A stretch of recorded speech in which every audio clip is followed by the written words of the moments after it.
Hi, and welcome to Lessons on Demand. This is your trainer, Scott Schilling, bringing you today's lesson, Prep for Success. What we're going to look at today is the qualification process, qualifying your prospect. Now, as we go back to some of the past lessons, and we understand the three absolutes of what's in it for them, people do business with those they know, like, and trust, and people take action when they're ready, it's not too hard to understand the value of this step in the selling cycle. Now, this is potentially the most important step of the selling cycle. The reason is simple. This is where we gain all the information, all the intel on our prospect. Again, we start to learn about what's in it for them, what their desires are, what their needs, their wants are. We learn about how to get them to know, like, and trust us. Again, we find out the things they like in life. We find out past experiences, times that somebody has not been trustworthy to them. All those kinds of things that obviously we don't want to do from that point forward. And we also learn when they're ready. We can flat ask them, when will you be making this buying decision? Will it be today? Will it be next week? Are you looking to do this soon? What are your criteria? In other words, this is potentially the most important lesson of all these in the selling cycle, because the better you are at asking questions, the better information you're going to get. The better information you have, the more likely you're going to be able to satisfy their needs, wants, and desires and provide a solution to them quickly. And again, we want to get more efficient at what we do. Again, we're going to do a little reminder about selling being all around us and why selling skills will make you king.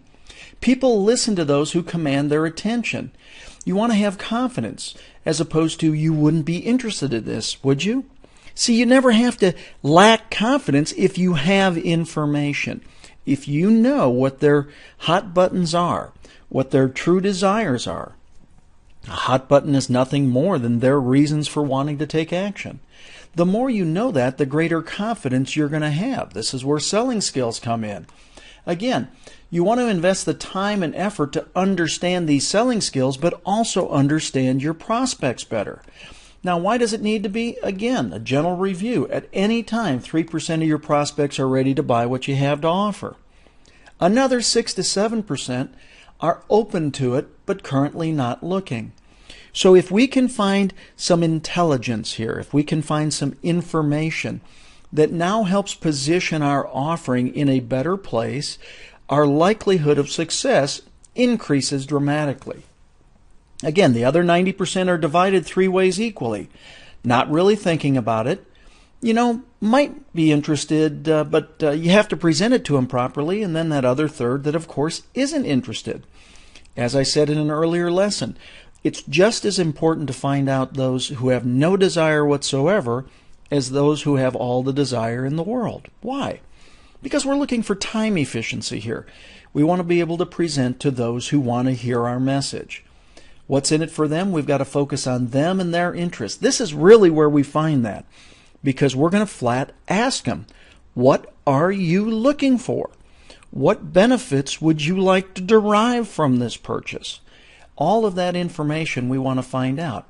Remember, 90% aren't in the market, and there's 3% that are ready, but the other 97% think what they're already doing is working. Well, again, it's about creating value for them, and the way we create value is to match their needs, wants, and desires with the benefits that our solution provides. It's really just that simple. Now, how do we speed up that process? By understanding inside and out what makes them tick. That's why prepping for success is so important in this process.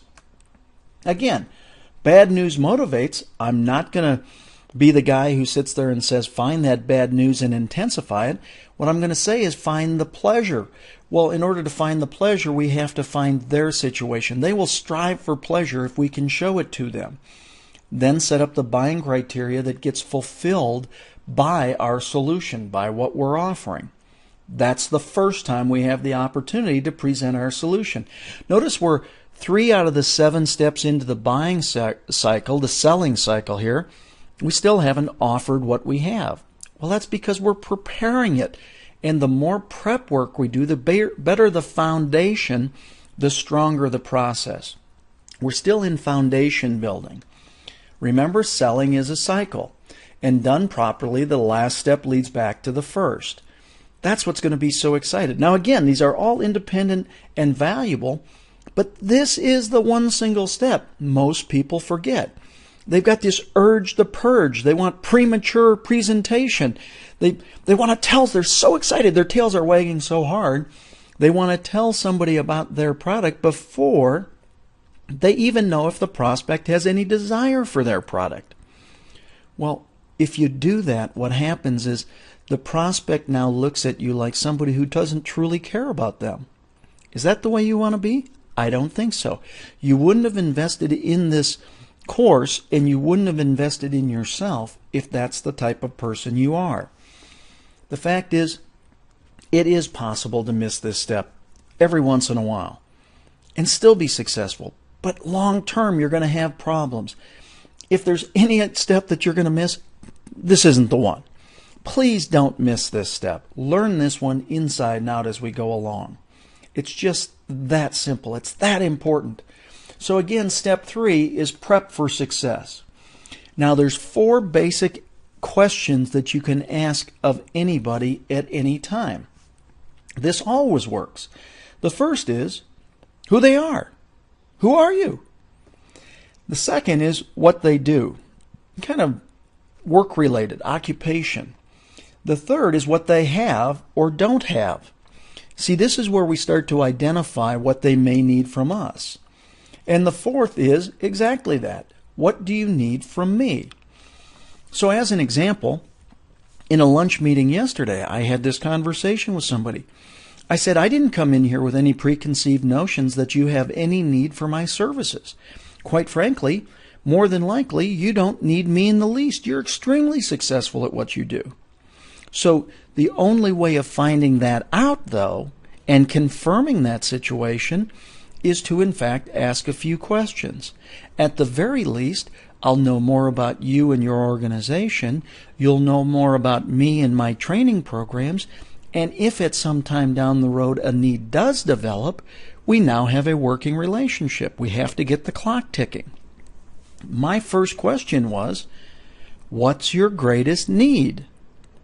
Now, notice it wasn't, what's your greatest need that I can solve? It's, what's your greatest need? What I want the prospect to do is tell me what's going on in their world. The likelihood of them needing what I have or what you have the very first time you talk to them is almost zero.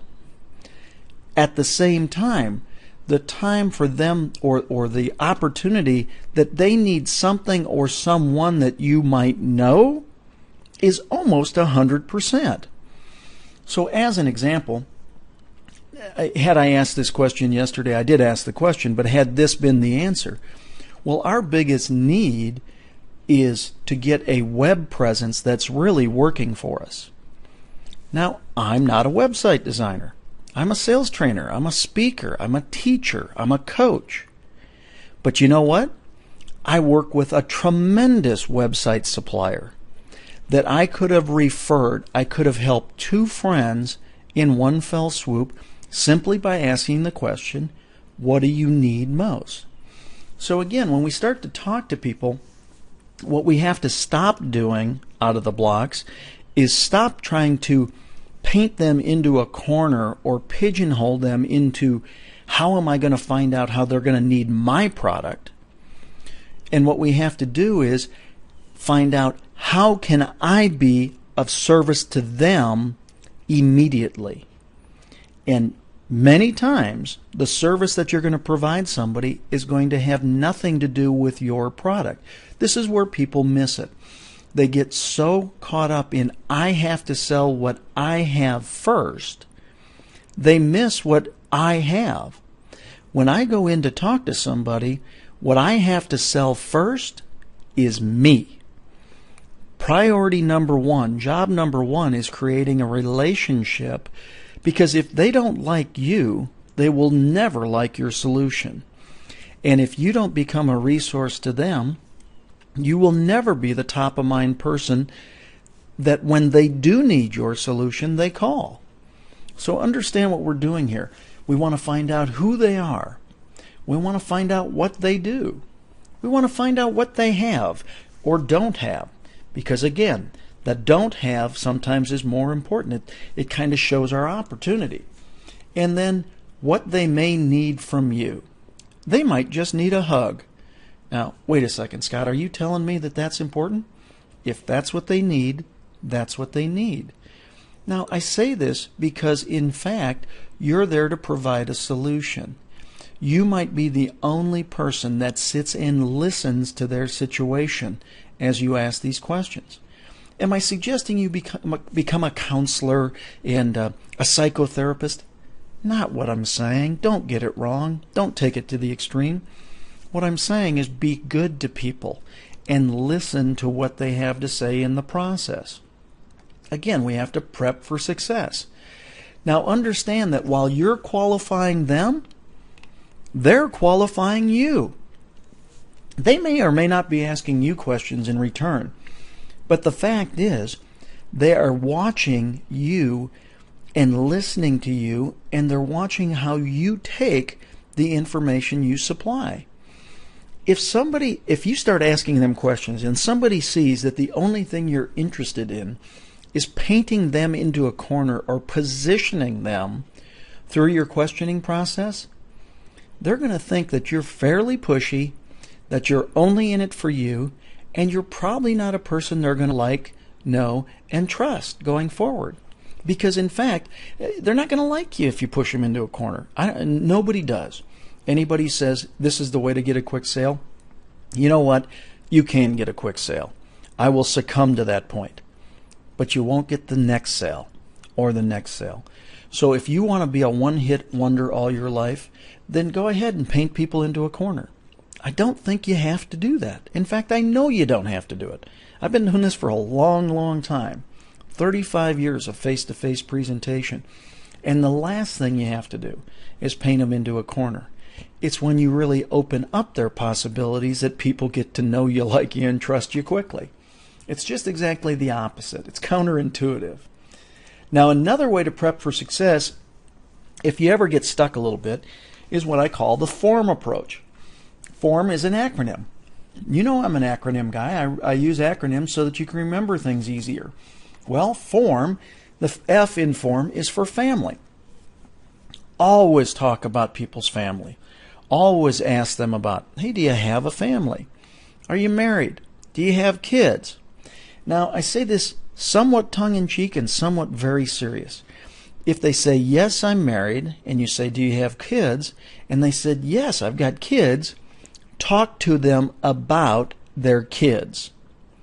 The reason is simple. Everybody loves their kids. They may or may not be getting along so well with their spouse. Now, I say that very gently. Now, I love my spouse, and if you asked me about my spouse, Peggy, I would tell you everything in the world about her and be delighted to do it. I am one of the fortunate ones, and hopefully you are as well. Not everybody gets along all that well with their spouse, but no matter what, they love their kids. Or if they're grandparents, they especially love their grandkids. Because again, they can have all the benefits of being a parent and give their kids back to the parents when they're done with their visit. Now again, understand where I'm saying that from. I know people love their families and things like that.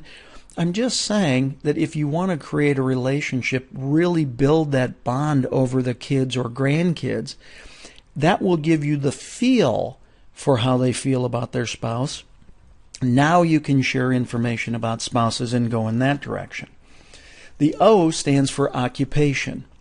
Now, we have been in a 2 to 3 year really tough economy, and I think we all recognize that at this point. I don't think it's any secret. And occupation is a little bit dicey to talk about these days, so I would tread this category gently.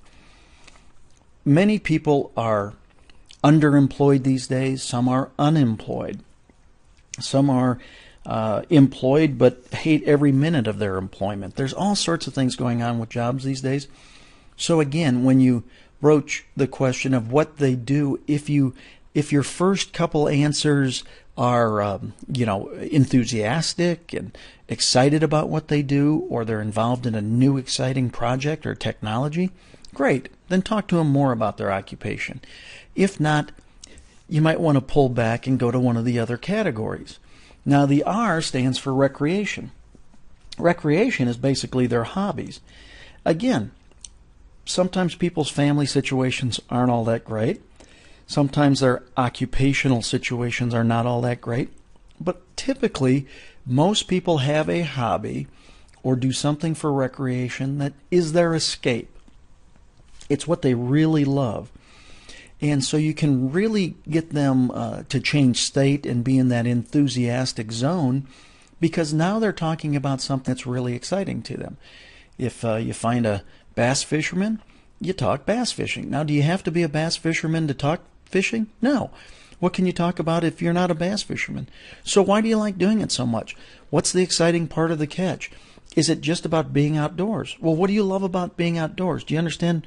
Now all of a sudden it's about outdoors, not about bass fishing. Similarly, when you're talking about recreation, don't one-ups them about it. I have a friend that I've watched for years. When they talk about skiing, as soon as somebody says something about skiing, no matter how good or what the level of that person is at their skiing, this friend will respond with, well, I just recently skied a double black diamond in Colorado. In other words, they kind of one-up them, and we're looking to open people up, not shut them down. There's nothing worse than doing that. So if you're a good golfer and somebody is not such a good golfer, but they love golf, find out what they love about golf. You don't have to share that you're a lower handicap than they are. That's not going to do anything. It sounds like you're bragging. It sounds like you're coming from arrogance. We don't want that. We want to be confident in what we do. We want to work with people, but we want everybody to feel good. We're growing know, like, and trust here. So again, we want to ask questions that do that. And the final M in form stands for message. What is their message? What is their purpose in life? What is their passion? What have they really been put here for?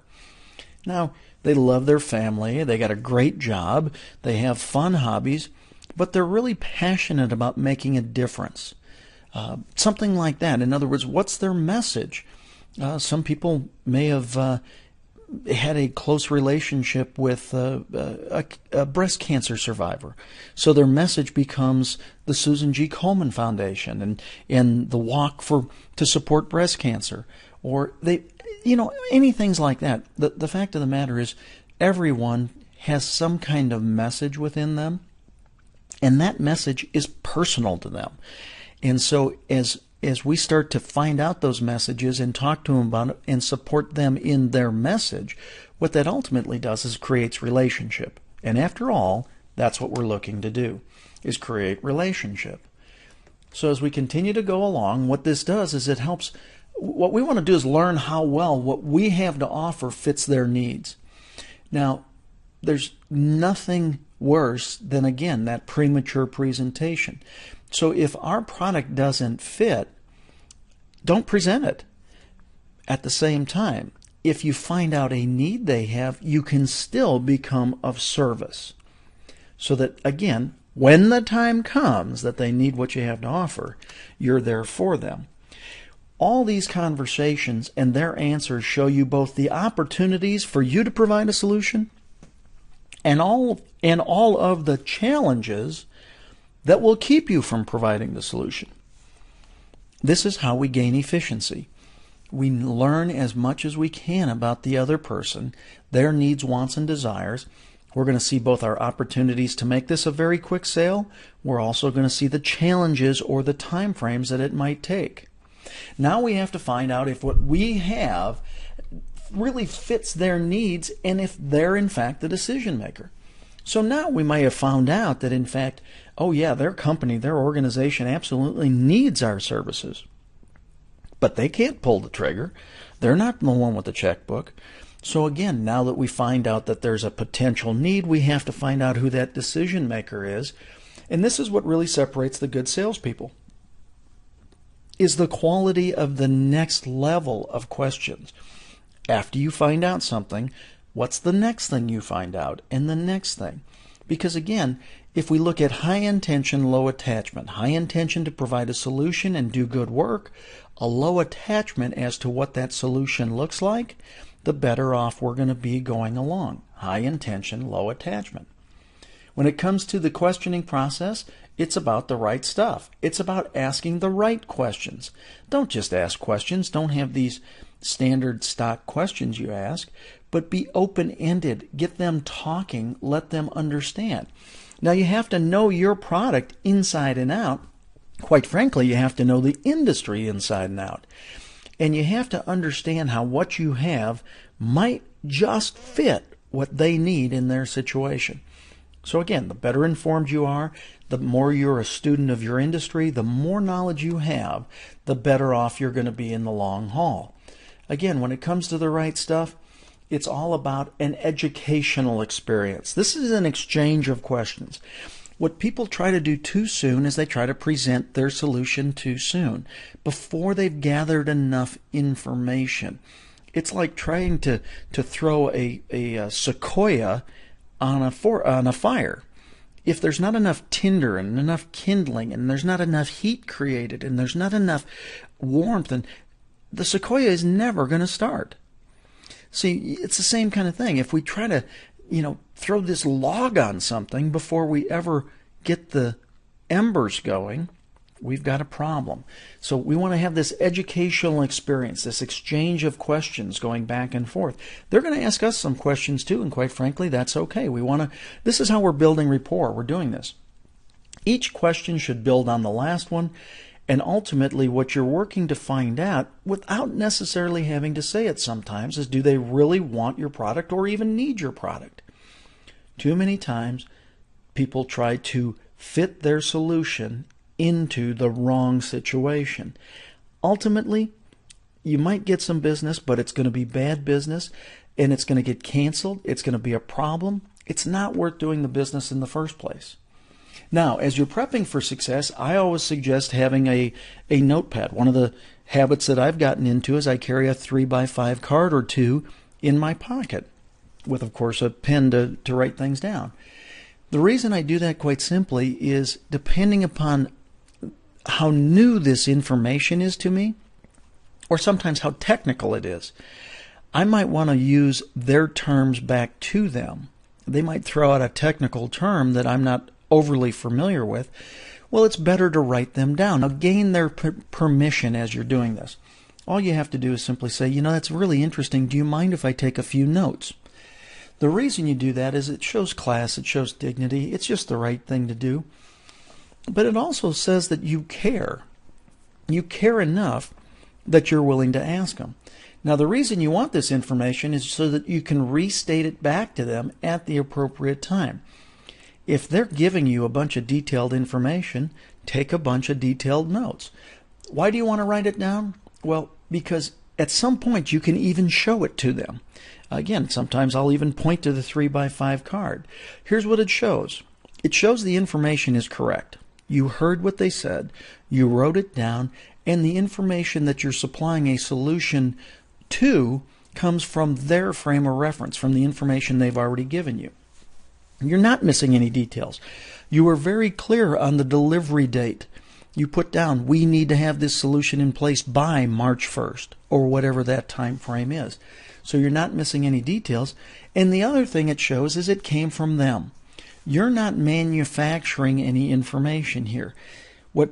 What you're able to do is actually point to it and said, well, you said March 1st was the delivery date. So now you can make sure that there's clarity of understanding. All these different things are available to you when you do it in this form. As you prep for success, this is where you're really gathering clues. This is where you start to get a price bias.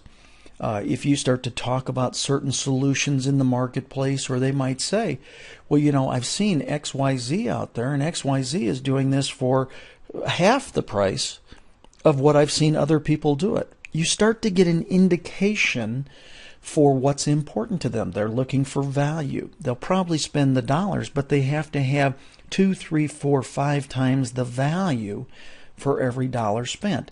Again, this is where you start to gain indications on what you have to offer compared to what their needs are. Pricing in the marketplace, all those different things are found out as you ask questions about what's really important to them about price. Is price more important? Is quality more important? Or is quick delivery more important? The fact is, isn't it interesting that we can get information around the world in a matter of seconds these days, and yet people will wait for the delivery of a physical product? They could have gotten the PDF immediately, but they'll want the physical product in their hands because they're a kinesthetic, touchy-feely person. So again, they'll wait on delivery time. That's not nearly as important as the value of having a physical product in their hand. Now, there's an old saying, you can lead a horse to water, but you can't make them drink. Do you believe that? It's absolutely not true. You can make a horse drink 100% of the time, provided one thing is happening. The horse is thirsty. So what do? You have to salt his oats. You have to make the horse thirsty. And this is, again, what happens far too often. You have to create an environment for them to want to drink. Far too often, people start to present their products in advance of the prospect being thirsty. There hasn't been enough information gathered. There hasn't been enough curiosity created. And who's responsible for that? You, the presenter, the salesperson. If you don't make the horse thirsty, shame on you. Your issue, not theirs. So again, you have to ask the right questions the right way to want them to drink. You want them to want information for you. Too often, salespeople have this urge to purge. They fill the sky with verbal vomit. I mean, they just start throwing out all this information. In most cases, less is more. You want to supply just enough information to get them to want more information or to satisfy their needs. That's the way you gain efficiency. You ask questions like, did you say that you had some XYZ issues? In other words, clarify and start to really understand. Those are the things that create that curiosity. Now, you can ask leading questions. That's a way of doing it. I'm not a big proponent of leading questions because I think it tends to put people into a certain pigeonhole. Quite frankly, what it's doing is it's putting them into where you want them, not where they want to be. So like I said, I'm not a big proponent of this, but I do want to at least inform you that leading questions do have their place and are of some value. This is the perfect time to learn and implement the XYZ system, isn't it? Yeah, that makes sense. It starts to put them towards a position. So again, there is a place for these. Not a big proponent of it. I would rather just let the person talk. They're going to tell me everything I need to know. They're going to tell you everything you need to know if you do it properly. One more way of doing this is through yes alternatives. And yes alternative questions give you a choice between something and something, the answer to which is yes. It tends to start to narrow the playing field. Now, you tend to use a yes alternative question when folks aren't being very responsive. Quite frankly, this is something that when they're more than likely a beaver personality type that's very close to the vest, they don't want to share a lot of information with you, that you kind of have to find out information the best you can. Yes alternatives give you that opportunity to try to get a position on who you're talking to. Again, it gives them potentially 2 acceptable answers to choose from. One example might be, would consistent monthly income or lump sum gains be more advantageous to you? See, what it starts to do is gives us a choice of something or something, the answer to which is yes, that now starts to give you an idea of what they're thinking and going forward. Would you like dollars every month, mailbox money? Or would you like a chunk of money that you could reinvest on your own? That kind of thing. Again, I tend not to use these questions a whole bunch because typically we can get people talking on their own, but there's certain personality types that knowing this piece of information is very valuable. So ultimately, it's really your turn to shine at this point. Think through some of the questions that you've been asking, and what questions could you be asking that will help you become more successful? And then let's list them. As I always say, take out a pad of paper, a pen, take this information down, start to list this information now. If you need to go back, you didn't have the pad of paper and pen up front, go back and watch this session again. Really get through and start to think through the questions. Open-ended questions. Open-ended questions are questions that cannot be answered with either a yes or a no. That really doesn't supply you a whole bunch of information. What it tends to do is it tends to cause you a lot of work because you have to keep on firing questions, and now you're, in essence, playing 20 questions. You're trying to get where they are by not having them answer. Instead, ask open-ended questions. Feeling questions. How would that make you feel? How do you see yourself potentially using this product? What's your biggest need? Why is that your biggest need? How could this potential solution help you? What solution are you looking for? Those are all questions that they have to, it elicits a response. They have to think through the answers to those questions and come back to you. Again, I've got to come from the place where way back when I first read it, it became my mantra in this. You can have anything in life you want when you just help enough other people get what they want. Being able to prep for success, being able to qualify your prospect gives you that opportunity because you're going to learn what they really need. And when they tell you what they really need, now you have the ability to really supply it. That's what we're looking to do. Again, it's been an honor to be with you here today. Always know that I'm available to you. Why? Because I want to make sure that you become the best you can possibly be. I want to see you be outrageously successful. Why? Because when you're outrageously successful, you can now share that success with others. And ultimately, together we can all lift the world. We can make a positive impact on this world, whether it become through the presentation of your product or just treating people and talking to people better. So again, if you'd like more information, you can always visit www.scottschilling.com. Again, this is Scott Schilling saying it's been a blast sharing Prep with Success for you. And until we meet again, all the best to you. I'm really excited for where you're headed.